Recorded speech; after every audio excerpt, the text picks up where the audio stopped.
Good morning. आज का video हमारा जो पिछला वीडियो था उसी को जारी रख रहे हैं। जो समानता के ऊपर हम चर्चा कर रहे थे उसी को हम आज जारी रख रहे हैं।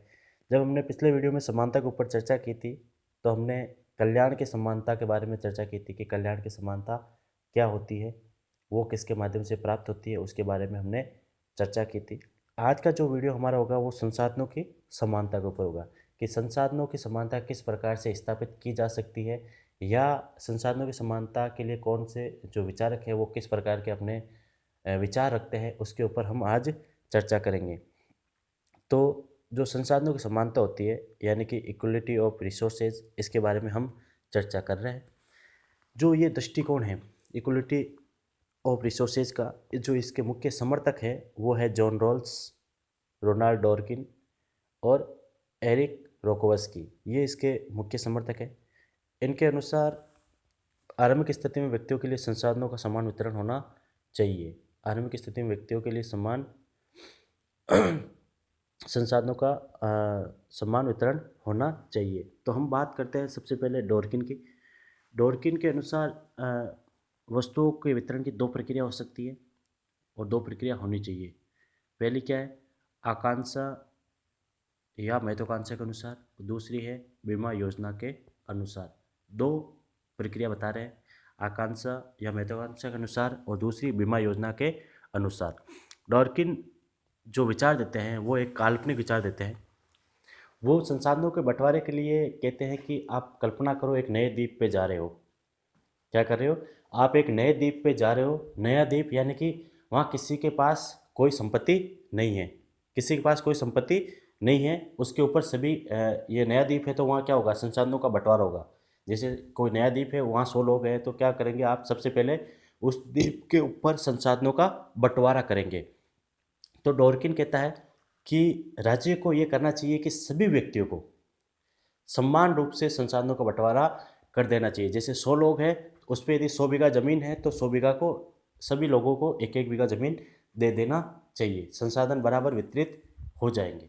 सभी लोगों को संसाधन, जो आरंभिक स्थिति है, आरंभिक स्थिति में संसाधन समान रूप से वितरित कर देने चाहिए। अब वो जो संसाधन वितरित किए गए हैं वो व्यक्ति अपनी महत्वाकांक्षा के अनुसार उनका प्रयोग करता है कि अलग अलग प्रयोग करते हैं। हो सकता है कि कई व्यक्ति जो एक बीघा जमीन उसको मिली है उसमें कृषि का कार्य करेंगे, कई व्यक्ति उसमें बागवानी का कार्य करेंगे, कई व्यक्ति उसमें उद्योग लगाने का कार्य करेंगे।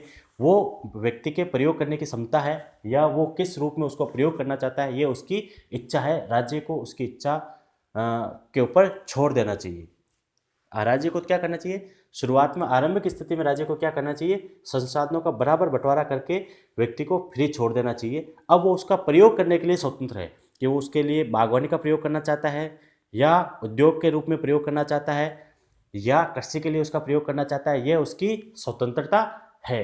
उसके बावजूद यदि वो पीछे रह रहा है, जैसे आरंभिक स्थिति में सभी को बराबर संसाधन वितरित कर दिए गए, फिर भी बाद में जो उद्योग में लगा रहा है हो सकता है वो आगे निकल जाए, हो सकता है कृषि वाला आगे निकल जाए। उसके बाद में यदि वो जो असमानता आ रही है उसके लिए राज्य का दायित्व नहीं है, वो व्यक्ति स्वयं उत्तरदायी है उसके लिए। क्यों, क्योंकि उसने अपनी महत्वाकांक्षा के अनुसार या अपने जो कार्य करने या उस जो संसाधन है उसके प्रयोग करने की जो क्षमता थी उसके अनुसार वो आगे पीछे रह रहे हैं। इसमें राज्य का कोई हाथ नहीं है। अब व्यक्ति स्वयं जिम्मेदार है कि वो आगे रह रहा है या पीछे रह रहा है। प्रतिस्पर्धा में यदि वो पिछड़ता है तो ये उसकी स्वयं की जिम्मेदारी है। राज्य ने अपनी जिम्मेदारी थी कि संसाधन बराबर रूप से वितरित होने चाहिए, वो वितरित कर दिए।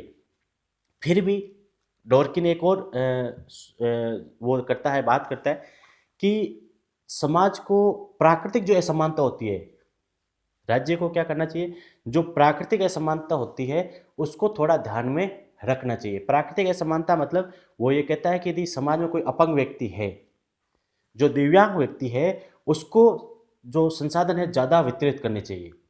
जो अपंग व्यक्ति है, जो दिव्यांग व्यक्ति है, राज्य को उसकी दिव्यांगता या उसकी अपंगता को ध्यान में रखते हुए क्या करना चाहिए, उसको ज़्यादा संसाधन वितरित करने चाहिए। क्योंकि अपंग कोई भी व्यक्ति हो सकता है, आप भी हो सकते हो और कोई और भी हो सकता है।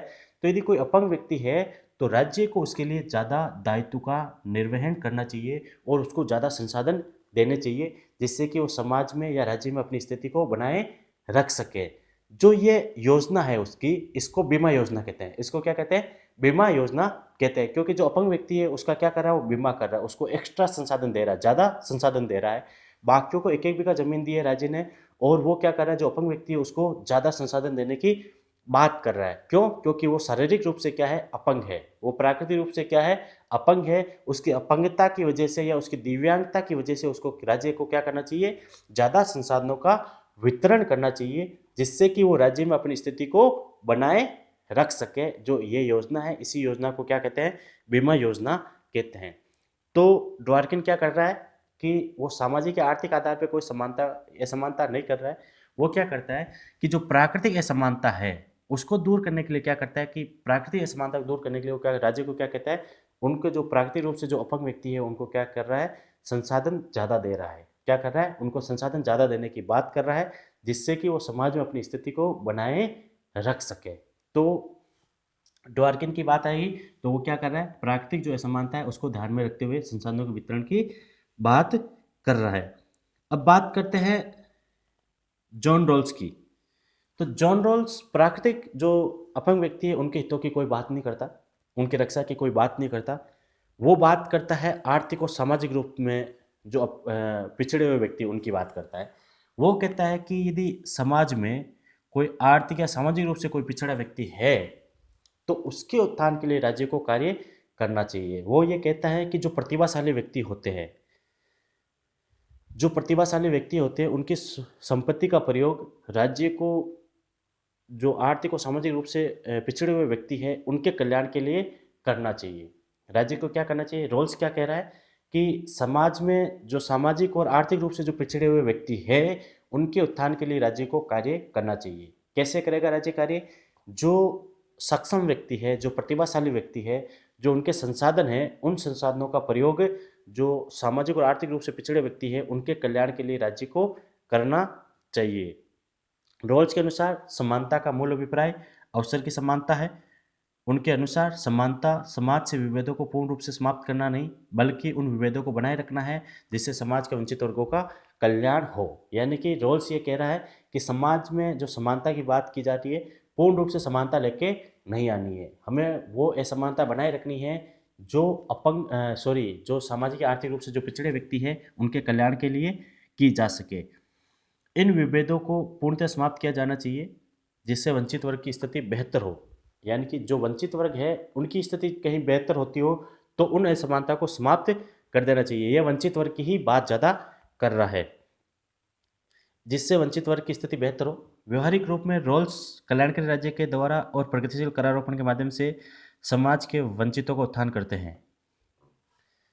जो बात कर रहा है रोल्स, क्या कर रहा है, कल्याणकारी राज्य के द्वारा और प्रगतिशील करारोपण के माध्यम से वो ये चाहता है कि जिन व्यक्तियों की क्षमता ज़्यादा है, कुछ व्यक्ति प्रतिभाशाली होते हैं, उनके संसाधनों का प्रयोग क्या करना चाहिए, जो सामाजिक और आर्थिक रूप से जो पिछड़े व्यक्ति है उनके उत्थान के लिए करना चाहिए। तो वो करेगा कैसे, कौन सा राज्य ऐसा है जो ऐसा कार्य कर सकता है? वो कहता है कि ये जो व्यवस्था है कल्याणकारी राज्य में लागू की जा सकती है। दूसरा, करारोपण करके करना चाहिए। क्या? प्रगतिशील करारोपण करके करना चाहिए। जैसे जो 1 लाख रुपए कमा रहा है उसे 10% टैक्स लो, लेकिन जो 5 लाख कमा रहा है उससे 20% टैक्स लो, और जो 10 लाख कमा रहा है उससे 30% टैक्स लो। तो करारोपण कैसा होना चाहिए? प्रगतिशील होना चाहिए। जो ज़्यादा कमा रहा है उनसे ज़्यादा टैक्स लो, ज़्यादा प्रतिशत में टैक्स लो। तो उससे क्या होगा कि जो ज़्यादा टैक्स आएगा वो क्या करेंगे, हम जो गरीब और वंचित वर्ग है उनके लिए उसका प्रयोग करेंगे। तो रॉल्स किस पे बात कर रहा है? सामाजिक पिछड़ेपन को दूर करने के लिए बात कर रहा है, जबकि डॉर्किन किस पे बात कर रहा था? जो प्राकृतिक पिछड़ापन था, जो प्राकृतिक अपंगता थी उसको दूर करने की बात कर रहा है। तो ये संसाधनों के बंटवारे की बात कर रहे हैं। तो संसाधनों के बंटवारे में ये राज्य को क्या दायित्व दे रहे हैं? डॉर्किन दे रहा है प्राकृतिक असमानता थी उसको दूर करने से संबंधित बातें कर रहा है कि संसाधन उनको ज़्यादा देने चाहिए। रोल्स क्या कर रहा है? राज्य को ये कह रहा है कि जो सामाजिक और आर्थिक रूप से जो पिछड़े व्यक्ति हैं उनके उत्थान के लिए राज्य को जो संसाधन है प्रयोग करने चाहिए, जिससे कि समाज में एक समानता की स्थापना हो सकती है। रोल्स का एक कथन भी है कि समाज में जब बात करते हैं तो वो समाज की तुलना किससे करते हैं? जंजीर से करते हैं। वो एक जंजीर के बारे में कहते हैं कि जंजीर की सभी कड़ियाँ मजबूत हो, लेकिन उसकी यदि एक भी कड़ी जो कमज़ोर है उस कमज़ोर कड़ी के बराबर उस जंजीर की क्षमता होती है। उस कमज़ोर कड़ी के बराबर उस जंजीर की क्षमता होती है, क्योंकि यदि उस जंजीर से आप कोई भी सामग्री खींचोगे तो जितनी उस कमज़ोर कड़ी की क्षमता है उतनी ही खींच सकते हो। बाकी मजबूत कड़ियाँ क्या है रहेगी, लेकिन जो कमज़ोर कड़ी है वहाँ से वो जंजीर है वो टूट सकती है। तो इसलिए उसकी क्षमता कितनी है, जितनी वो कमज़ोर कड़ी है उतनी ही उस संपूर्ण जंजीर की क्षमता है। तो इसलिए ये कहता है कि समाज में भी यही होना चाहिए कि जो जितना कमज़ोर व्यक्ति है उस कमज़ोर को दूर करके बराबर पे लेके आओ, जिससे कि वो सारा समाज मजबूत बना रह सके। धन्यवाद। अगले वीडियो में हम चर्चा किस पे करेंगे, समताओं की समानता के ऊपर हम अगले वीडियो में चर्चा करेंगे।